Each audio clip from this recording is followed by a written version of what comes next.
So yesterday, I randomly came across a clip of Caitlyn Jenner tearing up talking about hoping to get into heaven and what it would be like to stand before God. And now when I saw this clip, I knew that I just had to talk about this one. So let's go ahead and get right into it. Let's go ahead and start the clip. And so my whole life, I struggled with this issue. I snuck around. I wasn't honest with myself, a lot of times not honest with other people.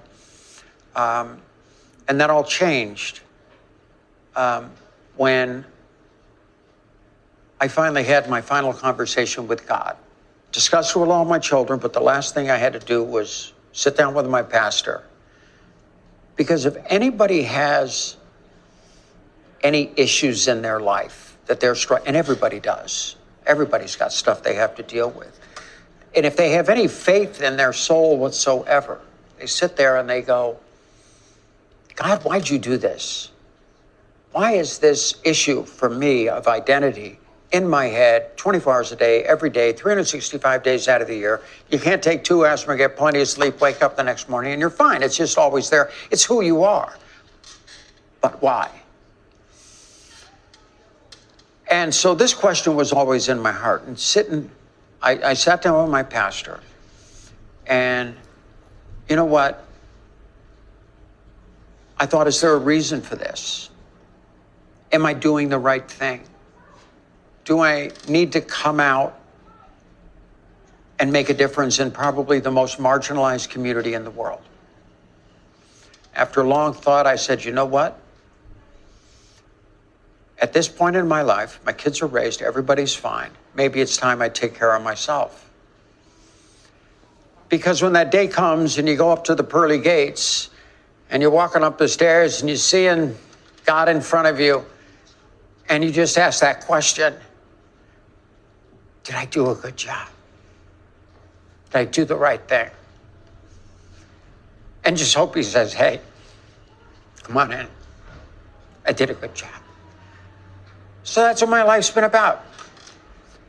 I'm just trying to be myself, and I can be myself now. I couldn't do it before because I had too many secrets in my book, Secrets of My Life. I got all my secrets out. I have no secrets anymore. And I just wake up and be myself all day. But I still feel like I'm doing the right thing. And that's the most important thing. Yeah, and I think when I get up there that day, hopefully I'm in.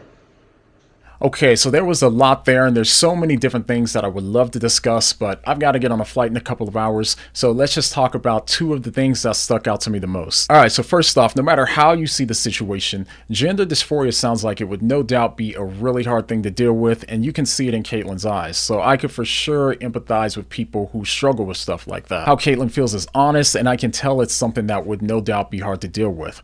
But the overall point being made in the video would go something like this. If I stay true to myself, I'll be doing the right thing. And if I do the right thing, then God would let me into heaven. So now with that in mind, let's go ahead and start with the first part of that statement. What we have here is something that I see in most people today, and even myself, because to me, one of the most important things that I valued was authenticity, and I saw it as one of the highest values that you could attain. I believe that as long as I was living life authentically and I was staying true to myself, then I was doing the right thing. So even though I did bad things from time to time, God would still accept me because at the end of the day, I was just living life authentically and genuinely. But when I first got married, this started to cause problems in my marriage because I had no filter. Of course, this not only caused a lot of fights, but it made fights a lot harder to resolve because I was hurting my wife in the process. But this was still something that I didn't believe that I had to change because, again, I believed that being honest and authentic was the highest virtue, and therefore, ultimately, I was still doing the right thing. And then one day, my best friend came over and he sat me down and he questioned me. He asked me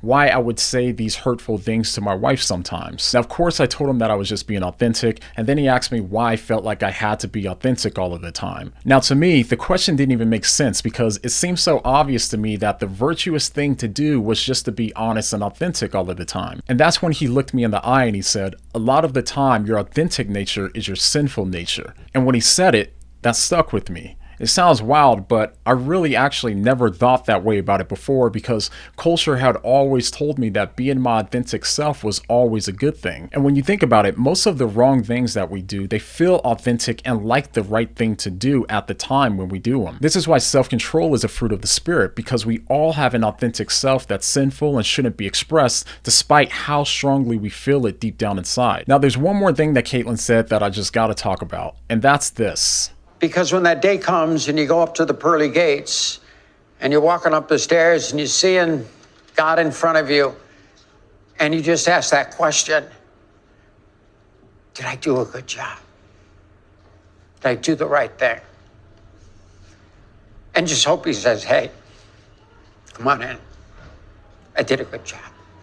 All right, let's remember the main point of the clip once again. It's roughly that if I stay true to myself, then I'll be doing the right thing, and therefore God will let me into heaven because I did the right thing. Now, we already talked about the first part of that, but now let's go ahead and talk about the last part. So in the clip, Caitlyn talked about asking yourself if you did the right thing and hope God says, hey, come on in. Now, I can't blame Caitlyn for thinking this way because that is one of the things that all of the religions in the world today have in common. They teach that if you do the right thing, then you'll be saved. So much of our life is structured this way that it's insanely counterintuitive to think otherwise. And we all have a natural tendency towards this way of thinking. And some of us will think that if we just follow all of the rules, then God will let us into heaven and we'll be saved. And some others of us might think that if we follow our hearts and we do what we believe is right, then, of course, we'll be saved. And more commonly for us millennials, we tend to think that as long as we're being authentic and we have good intentions, then we'll be saved. But for those of us who believe in the Bible and we've read it, we realize that over and over, men are always trying to save themselves and they mess it up every single time. No one can live up to God's standards of morality, and no one can even live up to their own standards of morality. And when it comes to us millennials who believe that as long as we have good intentions, we'll be saved,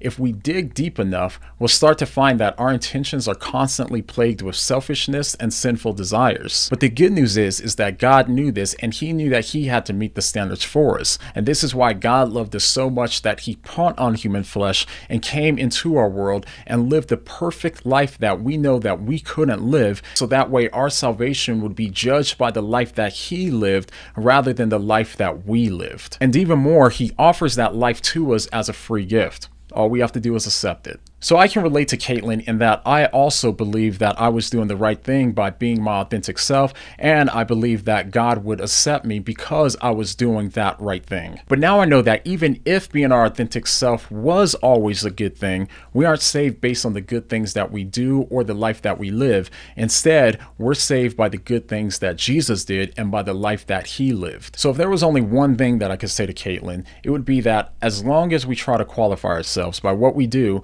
then we will always condemn ourselves by those same standards. We can't work for our salvation because, as Paul says, now to the one who works, wages are not credited as a gift but as an obligation. However, to the one who does not work but trusts God who justifies the ungodly, their faith is credited as righteousness. So it's not by being good that we're saved, because just as Paul just said, God justifies the ungodly, not the godly. It's only by his free gift of grace that we can be saved. And to better understand what I mean, go ahead and check out this video where I talk about how God's grace was shown through this viral video that's been going around on YouTube and what that means for us and our salvation. So go ahead and click on this video and I'll see you over there. But the next time that you find yourself thinking that living life as your authentic self will buy you a ticket into heaven, what are you gonna say?